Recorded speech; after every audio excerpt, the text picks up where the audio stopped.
Good evening, students. Today we will discuss about cultural relativism. দেখো এর আগেও কিন্তু বেশ কিছু থিওরিটিক্যাল টপিক আমি আমার এই অনলাইন চ্যানেলে ভিডিও চ্যানেলে তোমাদের জন্য আপলোড করেছি। যারা 2023 বা 2024-এর জন্য নিজেদের প্রিপারেশন করছো তারা কিন্তু কালচারাল রিলেটিভিজমটা ভীষণ ইম্পর্টেন্ট বলে আমার মনে হয়। এটা খুব ভালো করে পড়বে। ইভেন কালচার চ্যাপ্টারের যে অ্যাকালচারাইজেশন বলো, এনকালচারাইজেশন বলো, এই থিওরিটিক্যাল পার্টগুলো একটু ভালোভাবে দেখে যাবে। বা থিওরিজ অফ কালচার যদি বলে তাহলে 3-4টে যে থিওরি রয়েছে সেগুলো দিতে হবে। তো কালচার চ্যাপ্টারটা একটু ভালোভাবে পড়া দরকার এবং তার মধ্যে খুবই ইম্পর্টেন্ট একটা টপিক হলো কালচারাল রিলেটিভিজম। তাহলে যখন আমরা কালচারাল রিলেটিভিজম আলোচনা করব তাহলে প্রথমেই আমাদের জানতে হবে যে এই কালচারাল রিলেটিভিজম বা সাংস্কৃতিক আপেক্ষিকতাবাদটা কি কারণে এলো, কেন এলো, এটা কি বলতে চাইছে। সাংস্কৃতিক আপেক্ষিকতাবাদ আমাদেরকে কি বোঝাচ্ছে যে কোনো পার্টিকুলার ব্যক্তি বলো বা কোনো গ্রুপ অফ পিপল বলো বা ব্যক্তিবর্গ বলো, তারা যে কাজকর্মগুলো করে, তারা যে আচরণগুলো করে, সেটাকে তাদের প্রেক্ষাপট অনুযায়ী দেখো, নিজের যে ভিউ সেই ভিউ দিয়ে সেটাকে জাজ করো না। ঠিক আছে, আমার ভলিউম 2 বইটা কালচার চ্যাপ্টারে কিন্তু তোমরা এটা পেয়ে যাবে, কোয়েশ্চেন অ্যান্সার বইতে তো আছেই। তাহলে কালচারাল রিলেটিভিজম কি বলছে, যখন কোনো ব্যক্তি বা ব্যক্তিবর্গের কার্যকলাপ ও তার বিশ্বাসকে তার সাংস্কৃতিক প্রেক্ষাপট অনুযায়ী পর্যালোচনা করা হয় তাকে সাংস্কৃতিক আপেক্ষিকতাবাদ বলে। তাহলে এইটা কিন্তু একটা ছোট ইন্ট্রোডাকশন হিসেবে আমরা দিতেই পারি। একটা 10 নম্বরের কোয়েশ্চেন এলো কালচারাল রিলেটিভিজম, ঠিক আছে, তো সেখানে একটা ইন্ট্রোডাকশন হিসেবে কিন্তু এটা আমরা দিতেই পারি। এরপরে এর এগেইনস্টে কি, মানে এটাকে যে আমরা প্রতিষ্ঠিত করছি কালচারাল রিলেটিভিজম হিসেবে, তার সপক্ষে কি কাজ করা হয়েছিল। সবার আগে ফ্রান্স বোয়াজের কথা আমাদের বলতে হবে, যে ফ্রান্স ব্রুয়াস, তিনি কি করেছিলেন, আমেরিকান ইন্ডিয়ানসদের উপরে একটা স্টাডি করেছিলেন, একটা সার্ভে করেছিলেন এবং সেখানে তিনি এই যে একটা কালচারাল রিলেটিভিজম বলে একটা ব্যাপার আছে, যেখানে প্রত্যেকটা কালচারকে তার নিজস্ব আইডেন্টিটি হিসেবে বিচার করা দরকার, সেই যে কথাটা সেটা কিন্তু তুলে ধরেছিলেন তার একটা আর্টিকেলের মধ্যে। ঠিক আছে, এবং সেখানে তিনি বলেছিলেন যে নো কালচার শুড বি জাজ by the standards of another, এবং এই আর্টিকেলটা উনি 1887-এ কিন্তু পাবলিশড করেছিলেন। যেমন ধরো আমি একটা জাস্ট উদাহরণ দিচ্ছি, যে আমরা যখন রাস্তায় দিয়ে যাচ্ছি, কোনো স্টেশনে দেখলাম বা ব্রিজের, গড়িয়াহাট ব্রিজের তলার কথাই বলছি, সেখানে কিছু লোকজন থাকছে, গ্রুপ অফ পিপল থাকছে, তো আমাদের চোখে মনে হচ্ছে যে বাবা এরা কিরকম ভাবে আছে, এদের মনে কোনো কালচার নেই। কিন্তু যদি আমরা অ্যানথ্রোপোলজিক্যাল পয়েন্ট অফ ভিউতে স্টাডি করি, সেখানে কিন্তু এই কথাটা আসবেই না যে কোনো কালচার, কোনো মানুষ কি বিহেভিয়ার করছে সেটা তার তার কোনো কালচার নেই, মানে কালচারলেস কিন্তু কোনো সোসাইটি হয় না। কারণ মানুষ যখন জন্মাচ্ছে, বড় হচ্ছে, সে কিন্তু একটা পার্টিকুলার পরিবেশের মধ্যে জন্মাচ্ছে, বড় হচ্ছে, সেখানে তার কালচারাইজেশন হচ্ছে, এনকালচারাইজেশন হচ্ছে, এবং অ্যাকর্ডিংলি ওই পার্টিকুলার মানুষগুলোর জন্য তারা যে বিহেভিয়ারটা করছে সেটা কিন্তু ঠিক, হয়তো বা আমাদের চোখে সেটা বেঠিক লাগতে পারে। আবার আমরা যেটা মনে করছি যে আমরা ঠিক বিহেভিয়ার করছি, আমাদের থেকে যারা আপার ক্লাসে বিলং করে তাদের কাছে মনে হতে পারে যে এই জিনিসটা ঠিক নয়। ঠিক আছে, কাজেই এখানে কি বলা হচ্ছে, বোয়াস কি বলতে চাইছেন, তার ক্যারেক্টারিস্টিক্স কি আসছে, যে every culture is equally valid, মানে প্রত্যেকটা কালচার কিন্তু ইকুয়ালি গ্রহণযোগ্য, এবং নেভার জাজ one culture according to your own view point, নিজের ভিউ পয়েন্ট দিয়ে কোনো কালচারকে জাজ করা ঠিক নয়। তাহলে আমি কি দেখলাম, যেটা ছোট ইন্ট্রোডাকশন, দেন এর উপরে কি কাজ হয়েছে সেটা দিলাম, এবং যেটা আমি বললাম যে এই বইটা, যেমন museum of ethnology and their classification, এই যে আর্টিকেলটা, এই আর্টিকেলে কিন্তু বোয়াস এই টপিকটার ব্যাপারে আমাদেরকে একটা আইডিয়া দিয়েছিলেন, বাট উনি কিন্তু কালচারাল রিলেটিভিজম যে টার্মটা সেটা কিন্তু পয়েন্ট করেনি।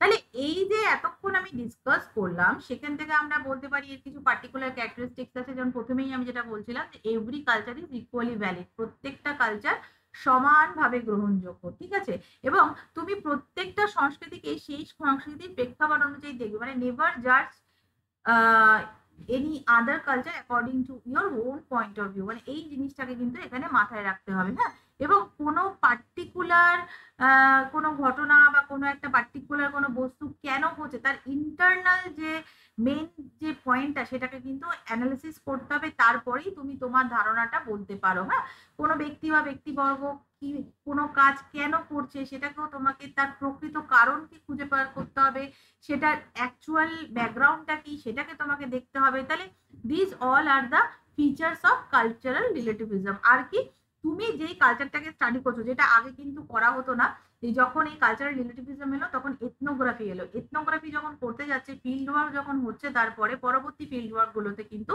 কালচার বায়াস নিয়ে ফিল্ড ওয়ার্ক করলে সেই কালচার সম্বন্ধে সঠিক যে অ্যানালিসিস সেটা কিন্তু আমরা এর আগে পেতাম না, যেটা পরবর্তী সময়ে কালচারাল রিলেটিভিজম এই থিওরিটা আসার পর থেকে কিন্তু পাওয়া শুরু হলো। এবং presently this is very important for any anthropological survey. তোমাকে কালচার বায়াস যদি তুমি হও তাহলে কিন্তু তুমি সার্ভের সঠিক রেজাল্টটা তুলে ধরতে পারবে না। তাহলে পার্টিকুলারলি এই পয়েন্টটা আমাদেরকে অ্যাড করতে হবে যে লোকাল পিপল তাদের যে পয়েন্ট অফ ভিউ সেটাকে কিন্তু আমাদের গুরুত্ব দিতে হবে, সেটাকে আমাদের ইম্পর্টেন্স দিতে হবে। তাহলে these all are the characteristics. তাহলে এই যে এতগুলো জিনিস দেখলাম, এটার থেকে আমরা কি বলতে পারি? তার মানে অবশ্যই এই কালচারাল রিলেটিভিজম থিওরি যেটা বললাম তার কিছু কন্ট্রিবিউশন আছে নৃবিজ্ঞানে। প্রথম কন্ট্রিবিউশন কি? ফিল্ড ওয়ার্কটাকে আরো নিবিড় ভাবে এরা প্রতিষ্ঠা করলো, মানে ফিল্ড ওয়ার্কের যে ইম্পর্টেন্সটা সেটাকে আরো বাড়িয়ে দিল, তাই না? এবং ফিল্ড ওয়ার্কে পার্টিসিপেটরি অবজারভেশন যে মেথডটা সেটাকে আরো বেশি ইম্পর্টেন্স দেওয়া হলো, তাই না? যেখানে দেখো আমি পয়েন্ট করে দিয়েছি, ক্ষেত্র সমীক্ষার নিবিড়তাকে প্রতিষ্ঠা করা, সাংস্কৃতিক প্রেক্ষাপট অধ্যয়নে পর্যবেক্ষণ পদ্ধতির গুরুত্ব বৃদ্ধি করা। তারপরে এর আগে যেটা আমাদের ছিল এথনোসেন্ট্রিজম, মানে এথনোসেন্ট্রিক যে মানসিকতা মানুষের মধ্যে ছিল সেই পথটাকে পরিবর্তন করতে হবে, সেটা বলছে কিন্তু কালচারাল রিলেটিভিজম। আর এই কালচারাল রিলেটিভিজম কিন্তু পুরো অ্যানথ্রোপোলজিটা বিষয়টাকে একটা ইউনিক প্রসেস হিসেবে তুলে ধরলো। তাহলে আমরা এর আগে ডিফিউশন থিওরিতে দেখেছি, ধরো কালচার এ এবং কালচার বি, এরা যখন পরস্পরের সান্নিধ্যে আসবে তখন এর থেকে কিছু ট্রেড এর মধ্যে যাবে, এর থেকে কিছু ট্রেড বি এর মধ্যে আসবে, তাই না? এ বি কে দেবে, বি এ কে দেবে, এবং এইভাবে একটা সমগ্রভাবে একটা কালচার সমন্বয় আসবে, একটা কালচারাল ডিফিউশন হবে, তাই না? এবং এক্ষেত্রে কিন্তু অনেকগুলো পয়েন্ট আছে, হোস্ট কালচারটা ডমিনেন্ট আছে নাকি না, ডমিনেন্ট কালচার কোনটা আছে, সেটাকে যে ইমিগ্রেন্ট হয়ে আছে সে কি পুরোটা নিচ্ছে না কিছুটা ছাড়ছে, সেটা আমরা পরবর্তী একটা ভিডিওতে আমি ওটা নিয়ে ডিসকাস করবো আরো বিশদে আর কি। তাহলে এই যে কালচার ডিফিউশন হলো, কালচারের আদান প্রদান হলো, এর কিন্তু দুটো এফেক্ট এলো অ্যানথ্রোপোলজিতে। একটা পজিটিভ এফেক্ট, সেটা কি? দ্যাট ইজ কালচারাল রিলেটিভিজম, হ্যাঁ। আর একটা নেগেটিভ এফেক্ট, দ্যাট ইজ এথনোসেন্ট্রিজম, যেখানে নিজের কালচারটাকেই শ্রেয় বলে মনে করা হয়, যেটা কিন্তু কালচারাল রিলেটিভিজমের একদম বিপরীতে। কালচারাল রিলেটিভিজমে সবসময় বলা হচ্ছে তোমার পয়েন্ট অফ ভিউতে নয়, সেখানকার পার্টিকুলার পিপল যারা আছে তাদের পয়েন্ট অফ ভিউতে তাদের কালচারকে বিচার করো, তোমার কোনো ভিউ তাদের উপর চাপানো কিন্তু চলবে না। তাহলে এই যে এই ড্রয়িংটাও তোমরা অ্যাড করতে পারো যে কালচার ডিফিউশনে এই দুটো, একটা পজিটিভ এফেক্ট একটা নেগেটিভ এফেক্ট। পজিটিভ এফেক্ট হচ্ছে কালচারাল রিলেটিভিজম, নেগেটিভ এফেক্ট হচ্ছে এথনোসেন্ট্রিজম। এটা একটু আগে ইন্ট্রোডাকশন পার্টে আমরা কিন্তু অ্যাড করতে পারি, ইন্ট্রোডাকশনের পরে একটা জাস্ট ফ্লোচার্ট পিকচার হিসেবে। হ্যাঁ, তাহলে আরেকটা জিনিস সেটা আমি এখানে বলে দিই, একটা ক্রিটিসিজম। ক্রিটিসিজমটা কি? এই যে কালচারাল রিলেটিভিজম আমাকে কি বলছে? Every culture is equally valid.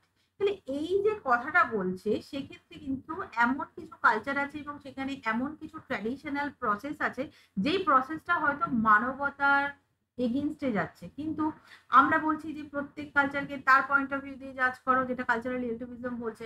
তাহলে সেই কালচারের ক্ষেত্রে হয়তো ওটা রাইট, কিন্তু তুমি বলছি যে না ওটা ঠিক নয়, এটা বলেছিলেন হচ্ছে এলিজাবেথ গাজেনজার। তোমরা কিন্তু এই পয়েন্টটা ক্রিটিসিজম হিসেবে করবে, দু একটা এক্সাম্পলও দিতে পারো এক্ষেত্রে, ঠিক আছে? তাহলে দিস ইজ কালচারাল রিলেটিভিজম, ওকে।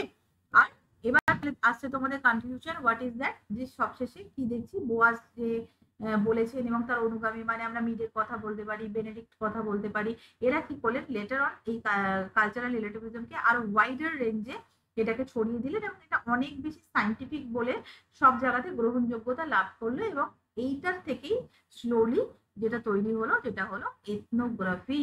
এবং এই এথনোগ্রাফিতে কি বলছে? যে প্রত্যেকটা সংস্কৃতি সম্বন্ধে পর্যবেক্ষণ করতে হলে যে পর্যবেক্ষক হবে, যে এথনোগ্রাফার হবে, সে ওখানকার লোকাল পিপলদের সঙ্গে একাত্ম হবে এবং তাদের পটভূমি অনুযায়ী তাদের বিচারটা করবে। তাহলে এটা হচ্ছে কালচারাল রিলেটিভিজমের ভীষণ ইম্পর্টেন্ট একটা দিক অ্যানথ্রোপোলজিতে, ওকে। তাহলে যদি 10 নম্বরের কালচারাল রিলেটিভিজম আসে, তাহলে আমরা কি দেখবো? ইন্ট্রোডাকশন, যেটা আমি বললাম ছোট করে একটা দিলাম, একটা পয়েন্ট হলো।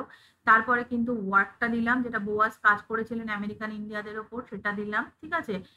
তারপরে তিনি যে আর্টিকেলটা দিয়েছিলেন সেটা যদি দিতে পারো খুবই ভালো হয়। কোন আর্টিকেলে এটা সম্বন্ধে, এই নীতিটা সম্বন্ধে উনি আমাদের বলেছিলেন প্রথম, ঠিক আছে, ওই স্টাডিটা করার পর, সেটা অবশ্যই দিলে ভালো হয়।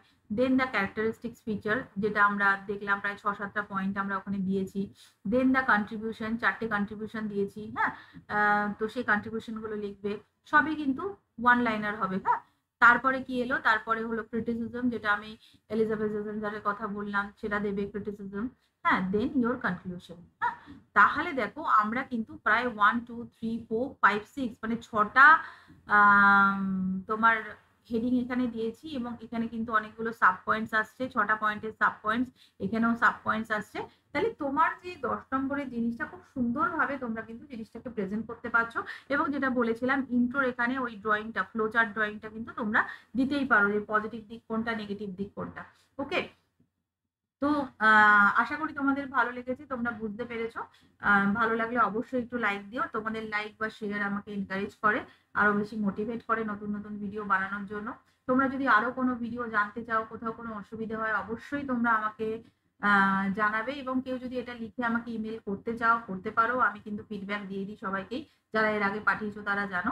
তো সেক্ষেত্রে কিন্তু তোমরা করতেই পারো, আমার ইমেল আইডি তোমরা প্রত্যেকেই জানো। তো থ্যাংক ইউ।